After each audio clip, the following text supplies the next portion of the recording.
You step through a low door that smells of wet wool, spilt ale, and the sharp, lingering tang of wood smoke, and you immediately understand that this is not a place that remembers gentleness. The light inside is a dull ochre that rubs the faces of the room with a tired patience, and the floor is a map of 1,000 feet and 100 secrets.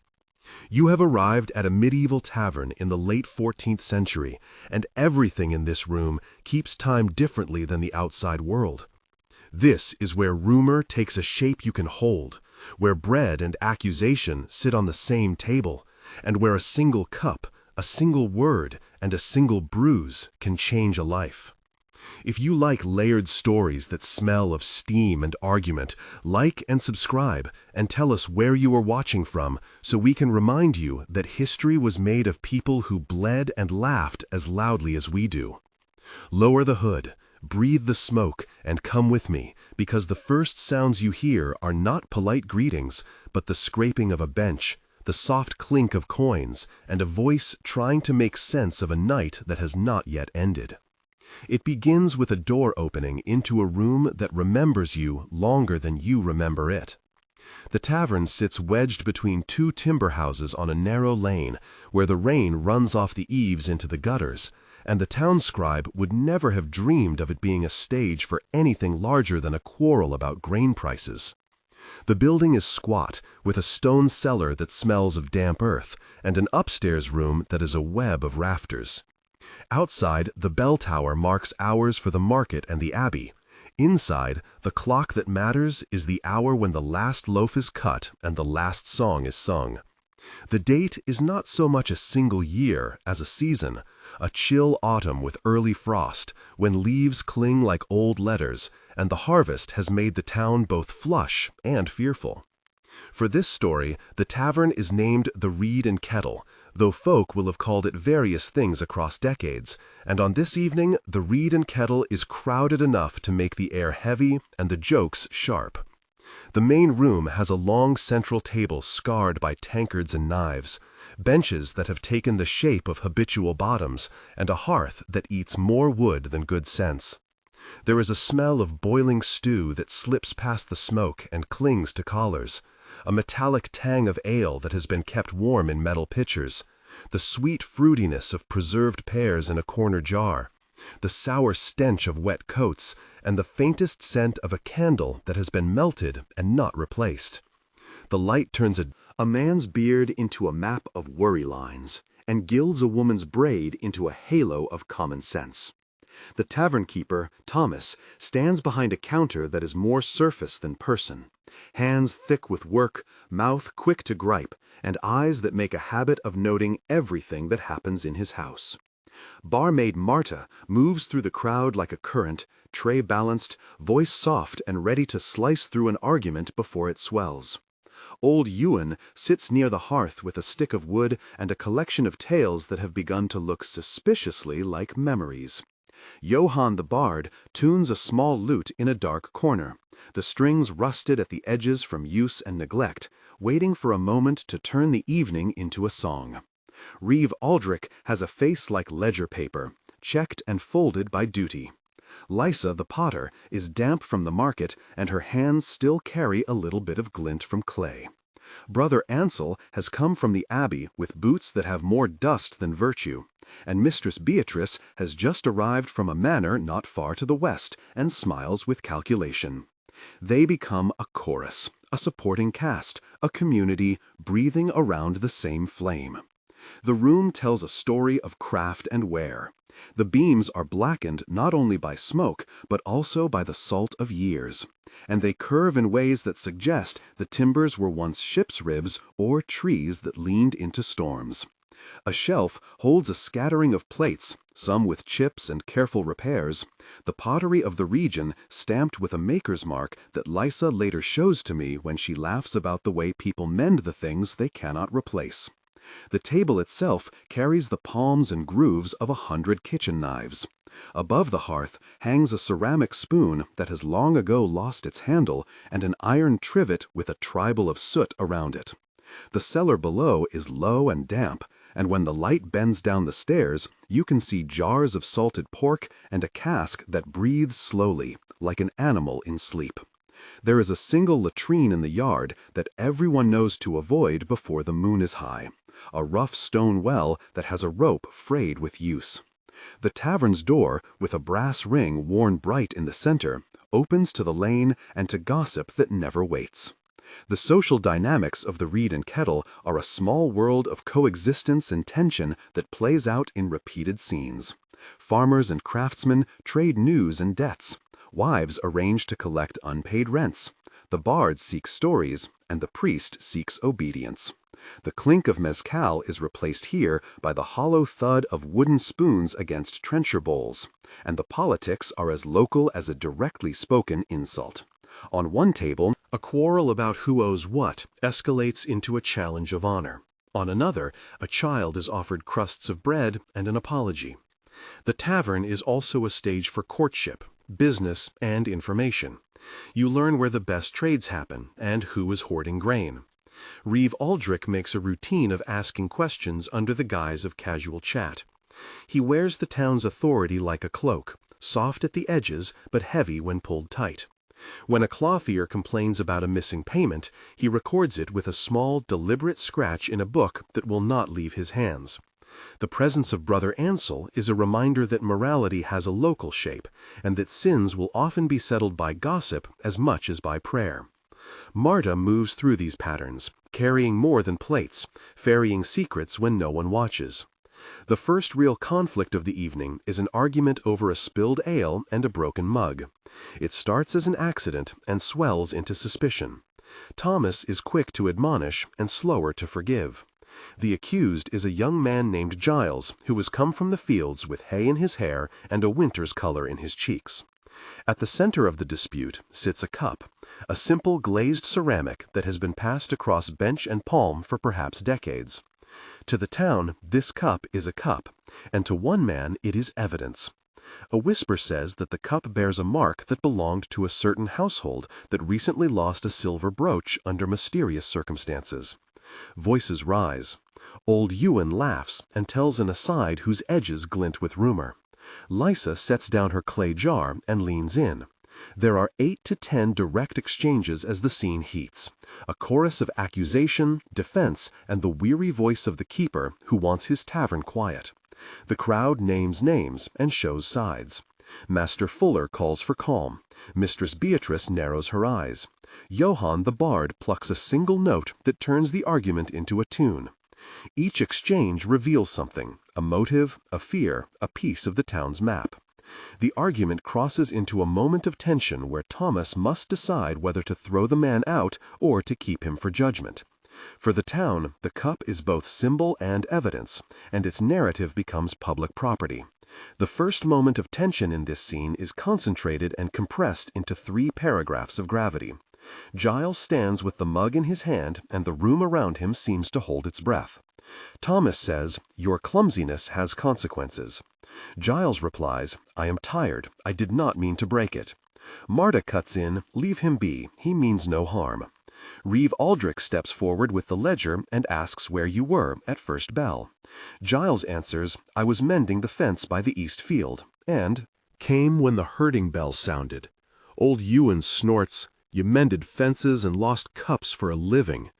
Lysa touches the pottery and hums at the texture like one who can read hands in clay. The voices circle, and each repetition tightens the knot of suspicion. A single accusation becomes a case, and the tavern moves from being a room of friends to being a room of jurors. That movement is fragile because it depends on memory and the willingness of people to tell the same story. In that charged silence, you see how rumor fastens itself to objects and then to people. History stretches through the Reed and Kettle as a set of living chronologies. The tavern is older than many of its patrons and newer than some of the customs it hosts. There is an earlier note about the building in a ledger at the Abbey that speaks of a malt house and a small kitchen. The timber beams have been dated by a local carpenter, using an old method of counting annual rings and looking for the pattern of summer storms locked inside the wood. This form of dendrochronology is rough here, not like a learned scholar in a university, but it offers a visible history that ties the tavern to a time of frequent raids and hard winters. The pot shards found beneath the central table in a small patch of earth were unearthed when the floorboards were relaid a generation ago, and they show an evolution of glaze and shape that marks shifts in trade routes and ceramic tastes. These things are not only material, they are markers of change. Protagonist of our story is Anna, a chronicler by habit and an inn's daughter by chance. Her backstory is essential to understanding why she cares about a broken cup. Anna grew up under the eaves of the Reed and Kettle and learned to read more by listening than by looking. As a child, she fell into the cellar and found a rusted coin that started a life of curiosity. In adolescence, she apprenticed with a traveling scribe who taught her how to fold words into maps and how to write with a slow, careful hand. She loved a man who left for the war and did not return, and that loss curdled into questions about who records loss and who buries it without a stone. In the present, she is 29, restless and patient in equal measure, with hands that know the weight of tankards and a mind that keeps catalogues of small wrongs. Her childhood is a series of small thefts of bread that were never reported, her training a set of exercises in patience and observation, and her first loss a thing that taught her to pay attention to what people say they remember and what they look away from. This backstory occupies a chunk of the evening's evidence and explains why Anna cannot let the cup be just a cup. Thing. She sees layers. The deeper historical context connects the Reed and Kettle to the rhythms of larger regional shifts. The town sits on a route used by traders bringing coarse cloth from the north and salted fish from the coast. Its prosperity waxes and wanes with harvests, with the demands of lords, with the health of mills, and with the edicts that come from the regional courts. In one winter a decade earlier, a fire destroyed 2 houses and left a scar on the south end of the main street. Rebuilding brought new timber and a different wood texture in the beams.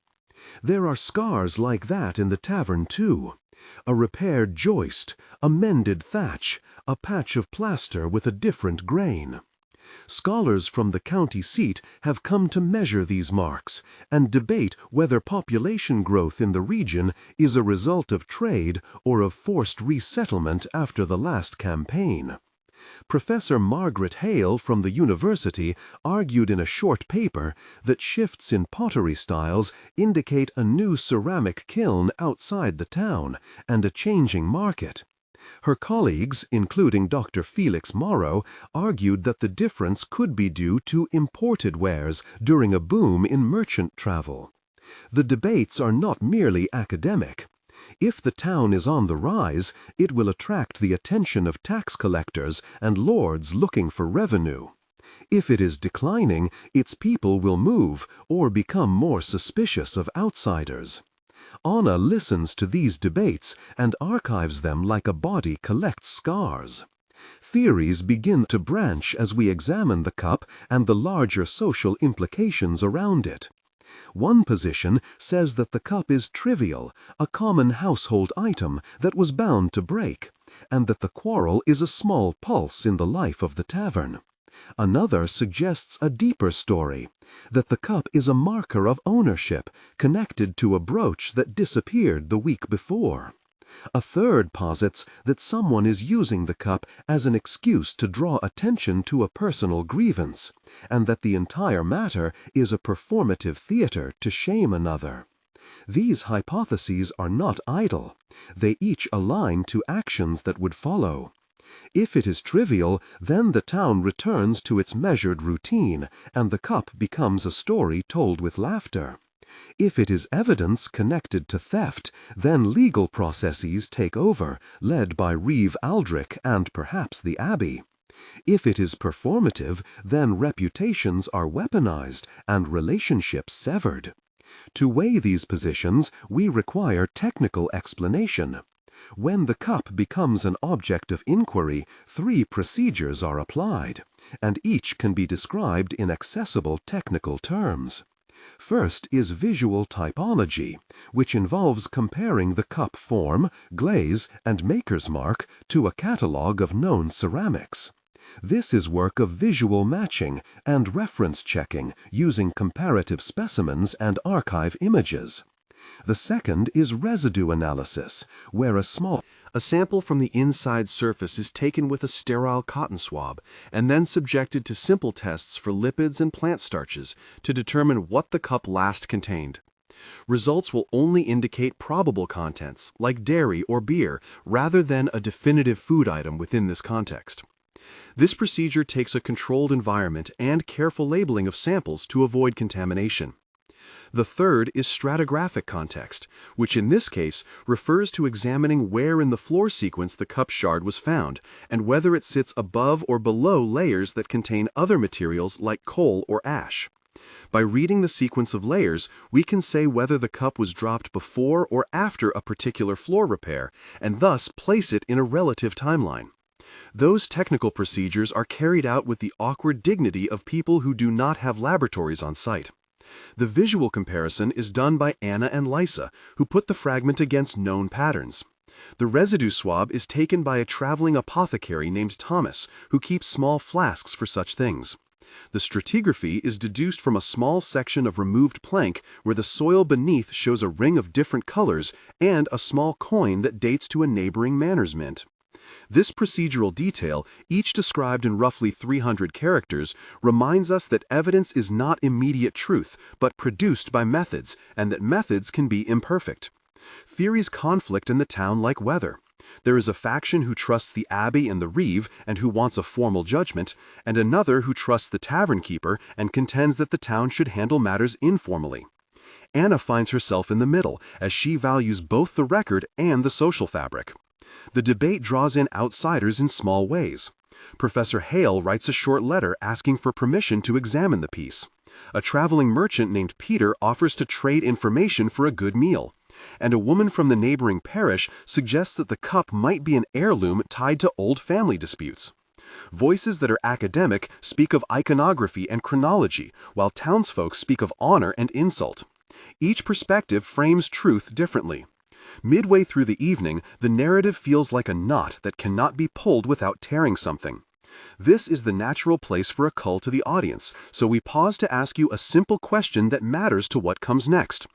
If you were in this room, would you favor a formal inquiry led by the reeve and church, or an informal settlement by the tavern keeper and patrons?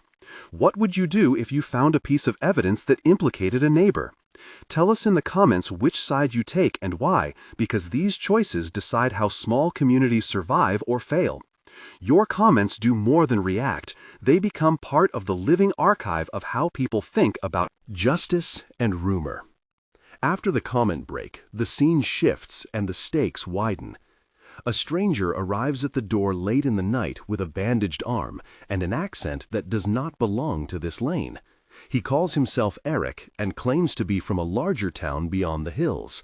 He is secretive, and when asked why he is here, he says only that he needs a place to rest. There is suspicion that he is a fleeing soldier or perhaps an artisan running from debts. Anna watches him and notes the way he keeps his left hand clenched and the way he avoids speaking of his origin. The arrival of Eric expands the narrative from an argument about a cup into a story about trust and outsider threat. The bard plays a low tune, and the room watches for a sign. Giles, already accused, tenses when Eric sits at the end of the bench and takes up a drink that is offered without question. The second major moment of tension emerges from a whispered accusation that Eric is the man who was seen near Mistress Beatrice's manor on the night of the brooch's disappearance. The accusation is a single ember that flames because of the town's tendency to connect strangers and crime. Anna asks Eric simply where he slept the previous night. He replies, "I camped by the ford. I had no roof." Reeve Aldrich says, "We have witnesses who can place a stranger by the manor." Eric answers, "I passed the manor, but I was only looking for water." Thomas gruffly asks why a man with that accent would be near a manor. Eric replies, "I was avoiding the road, I was hiding." Marta says, "Then why hide if you have no guilt?" Eric says, "Because I run from a man who would serve me a debt with a rope." Old Ewan laughs and says, "Default to rope, and your story will not itself." Each exchange peels back layers of motive and fear. The room fills with judgment, and the bard's notes sharpen like a blade. The tension is not resolved quietly. People take sides, and the room rearranges itself into alliances and isolation. In the scuffle that follows, accusations and loyalty become measures of identity. Johann the bard stands and says, "We have no proof, and singing can wash falsehood away." Mistress Beatrice says, "If the man was near my manor, then there is cause." Lysa says, "She saw Eric eat, and that should mean something." Thomas the apothecary says, he can examine Eric's arm for signs of a past wound that might indicate certain trades. Reeve Aldrich demands a name and a reason. Anna thinks about the earlier coin found beneath the floorboard and how small things connect to larger paths. In a scene with 8 to 10 exchanges, the district's politics are exposed. Thomas wants stability. Marta wants fairness. Reeve Aldrich wants order. Mistress Beatrice wants protection for her household. Old Ewan wants a tale to tell. Lysa wants her pottery to not be used as law. Johann wants to keep his music and not be pulled into civic controversy. And Anna wants facts more than loyalty. That evening, the tavern becomes an amphitheater of decision, and the outcome will be a test of the town's habits. Outside of interpersonal drama, there is a longer-running debate among scholars and local leaders about whether taverns like the Reed and Kettle were simply places of drink or were central nodes for communication and resistance. Professor Hale argues that taverns were critical in the transmission of news and acted as proto-public spheres where opinions formed that could challenge local magistrates. Dr. Morrow cautions that projecting a modern concept of political discourse backward is risky, and that many taverns functioned primarily for leisure and survival. This theoretical debate matters because if taverns are decision points, they deserve conservation and study. If they are merely social spaces, they remain ephemeral. The town's reeve has an interest in the tavern remaining manageable because uncontrolled opinion could threaten his authority. There is a technical procedure that becomes important when someone suggests testing the residue inside the cup for traces of a metal that would link it to a specific household. The process involves taking a micro-scraping with a razor edge from the interior surface, sealing the scrapings in labeled paper, and sending them to a regional apothecary or scholar for elemental analysis. In the medieval context, this implies a crude chemical test where vinegar is used to elicit a reaction and the color of the precipitate gives an indication of certain metals. The description of this procedure must be precise yet accessible and uses about 300 characters to say that elemental identification in this setting depends on visible reactions and comparative reference, and that it is suggestive rather than conclusive. As night deepens, the tavern reveals routines and rituals that bind the community.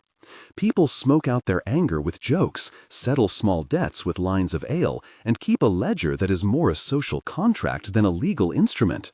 There is a midwinter ritual where the tavern keeper distributes small wrapped ginger cakes to those who have come regularly, accustomed to keep loyalty alive. There is a quiet routine where children are ushered upstairs to a communal bed with straw and a promise to be watched by the eldest woman present. There are named practices like the Tuesday mending circle where Lysa and other women repair textiles at the back table, and the Saturday grain exchange where farmers like Giles and his neighbor Graham swap surplus for flour. The names of local places appear like landmarks: the Eastfield, the Ford, the Abbey Steps, the Market Cross, the smithy near the lane. People like Thomas the apothecary and Peter the merchant make rounds that intersect with tavern life. These routines show how the tavern functions as the town's living room. The community's reactions to the cup episode are varied and named. Thomas says the tavern must be kept in order and offers to hold an evening meeting. Marta says we must be fair to timid young men and appeals to compassion. Reeve Aldrich says evidence must be logged and suggests a formal hearing. Mistress Beatrice says property is property and must be protected. Old Ewan says the town needs a story that will keep people talking this winter. Johann says music will help bear the weight of accusations and suggests a ballad that will turn the tale into a cautionary song. Lysa says pottery tells truth if you learn to listen to it and offers to show how maker's marks can be read. Anna calls for a ledger entry and a witness list. These named reactions show a cross-section of opinions and the ways a small resolution becomes a communal negotiation. The community also practices a seasonal rhythm that influences the tavern. At harvest, the tavern is heavy with grain merchants and the smell of fresh bread. In the lean months, people cluster more tightly, bargains become tighter, and accusations come faster.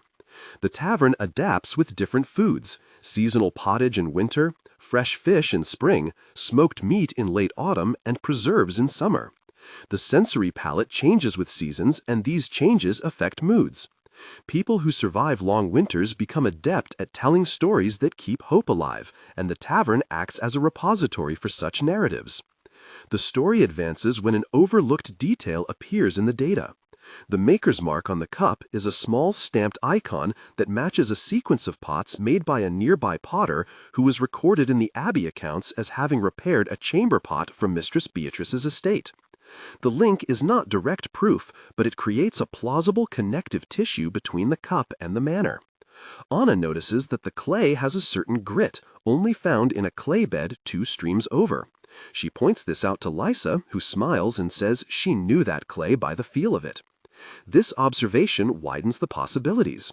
If the cup is indeed from a stream near the manor, then it is not simply a lost item, but perhaps evidence of an exchange that happened in that locality.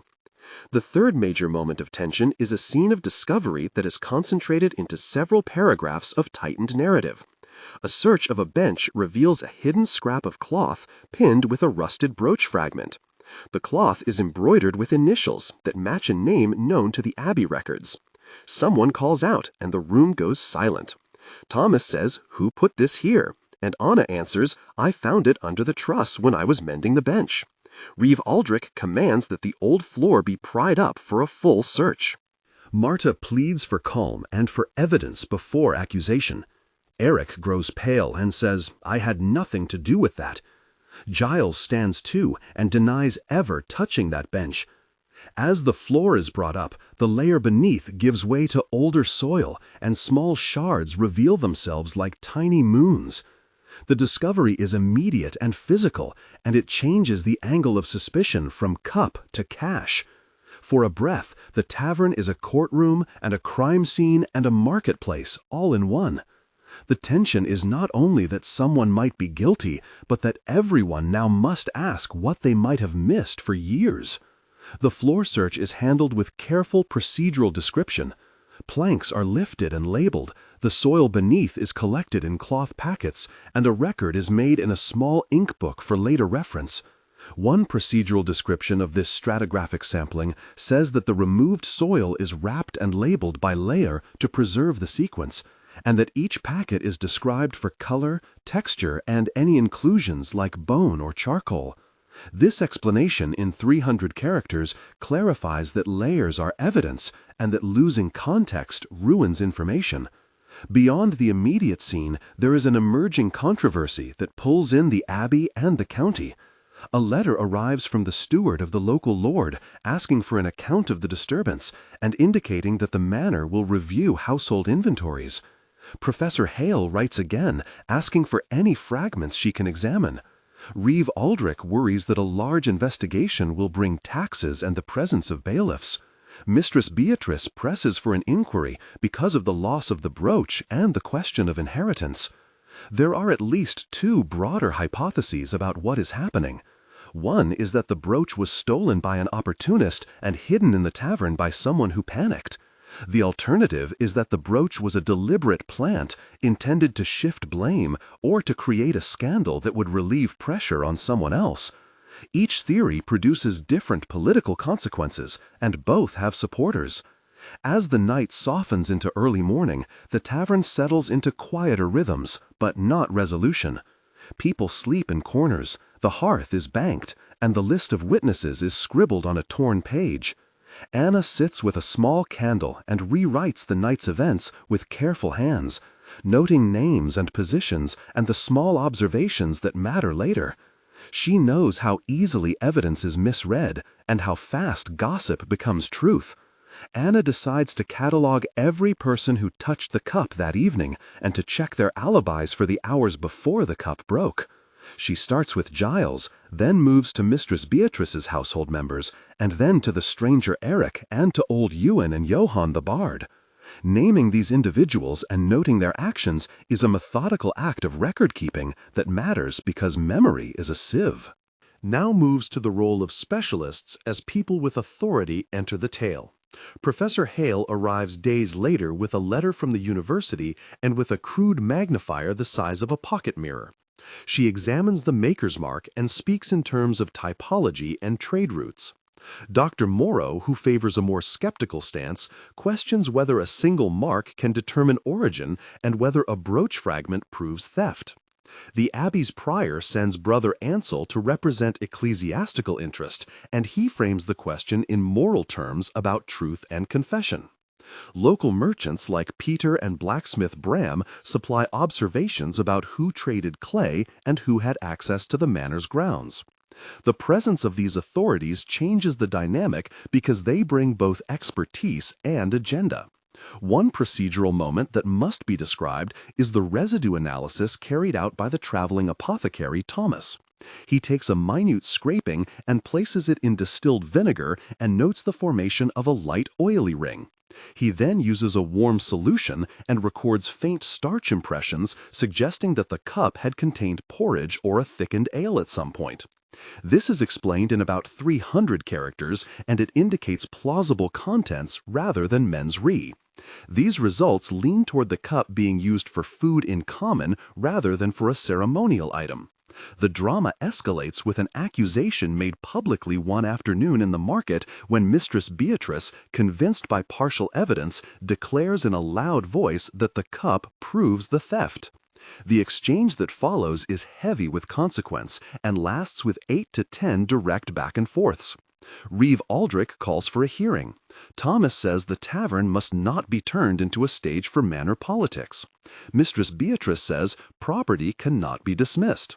Johann cries out that songs will not let truth be swamped.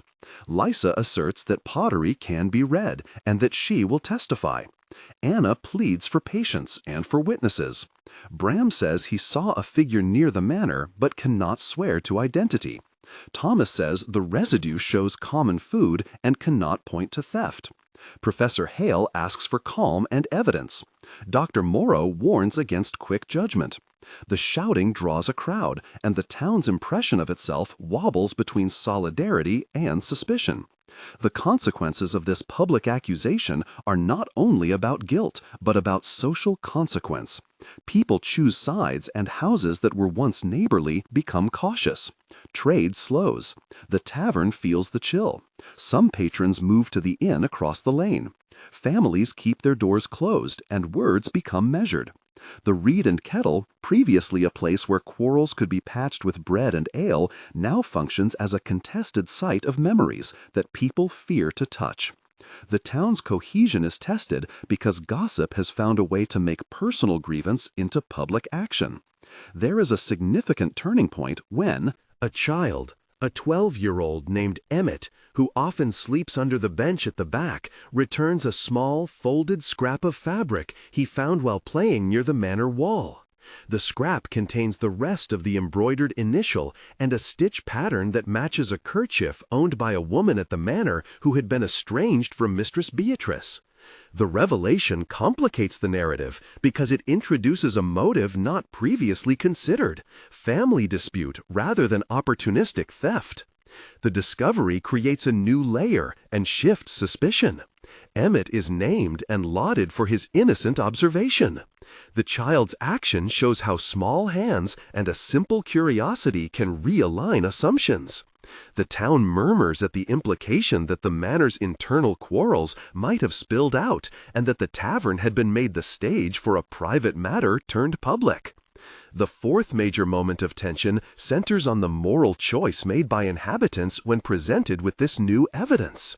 One faction wants to quietly return the scrap and close the matter to protect the manor's reputation. Another insists that the truth be told because secrecy perpetuates injustice. Anna argues that truth is not a commodity and must be recorded. Mistress Beatrice is furious and calls her servant, who says the cloth might belong to a woman named Maud, who had been dismissed months earlier over a serving error. Reeve Aldrich suggests a mediated meeting between the manor and the tavern. The tension is between concealment and transparency, and the town's future depends on the outcome. People whisper about fear of lordly reprisal and about the abbey's possible intervention.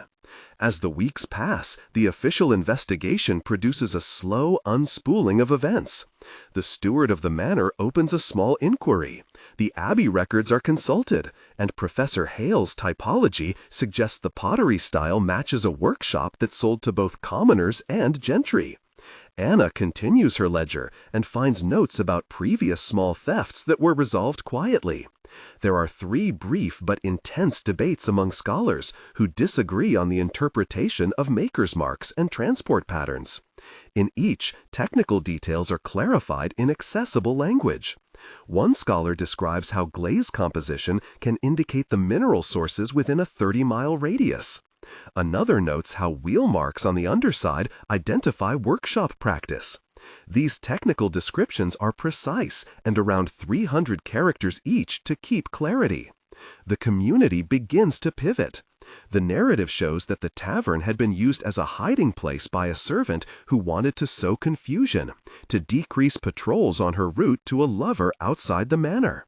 Whether this is true is debated, but the man who loved her had reasons to avoid the man of the manor, and so a cover story was invented. People who were once angry begin to see how power operates subtly. Mistress Beatrice has to ask whether keeping status is worth estrangement. Whether a servant's action reveals a household problem that must be addressed. The tavern becomes a mirror. The town decides to hold a public meeting where the manor and the tavern will speak. The meeting is tense but controlled and includes named participants who testify and offer restitution where appropriate. Throughout this period, Anna records everything and learns the shape of small justice. She is careful to document witness statements and to note contradictions. She realizes that memory is performative and that people will tell versions of the same night that suit them. She also notes that the presence of outsiders like Professor Hale and Dr. Morrow can change the narrative by giving certain observations prestige and therefore weight. Anna worries about power imbalances and writes marginal notes about them. After months, the immediate crisis enters resolution, and the town slowly returns to the rhythms of daily life, but not to the same texture as before. The Reed and Kettle keeps its hearth. Thomas tightens his rules about broken tableware, and Marta continues to rule the room with measured kindness. Giles finds work repairing fences, and the stranger Eric departs quietly one morning, leaving a thank-you note that reads, "I was given shelter and will remember." Old Ewan keeps narrating the night in different versions that make it more heroic than it was. Johann writes a new ballad that speaks of cups and claims and loyalty, and it spreads to the next village. Lysa returns to pottery and finds that people now bring her pieces to mark events rather than to cover cracks. The tavern is smaller in one sense and larger in another. It has been marked by the events like a potter's fired glaze. The epilogue is delivered in 3 temporal check-ins and must occupy 2,000 to 2,500 characters across the 3 moments. 1 month later, the town meets to review decisions. The meeting is civil and practical. A small restitution has been paid by the manor to the tavern to formalize the harm caused by the brooch's disappearance. The ledger is updated, and Anna gives a public reading of the notes she took. The reading is not dramatic, but it matters because it records consensus and exposes the seams. People applaud quietly when justice seems to have a soft edge that keeps neighbors whole. 3 months later, Professor Hale publishes a small note in a regional journal describing the cup's maker's mark and linking it to broader shifts in trade.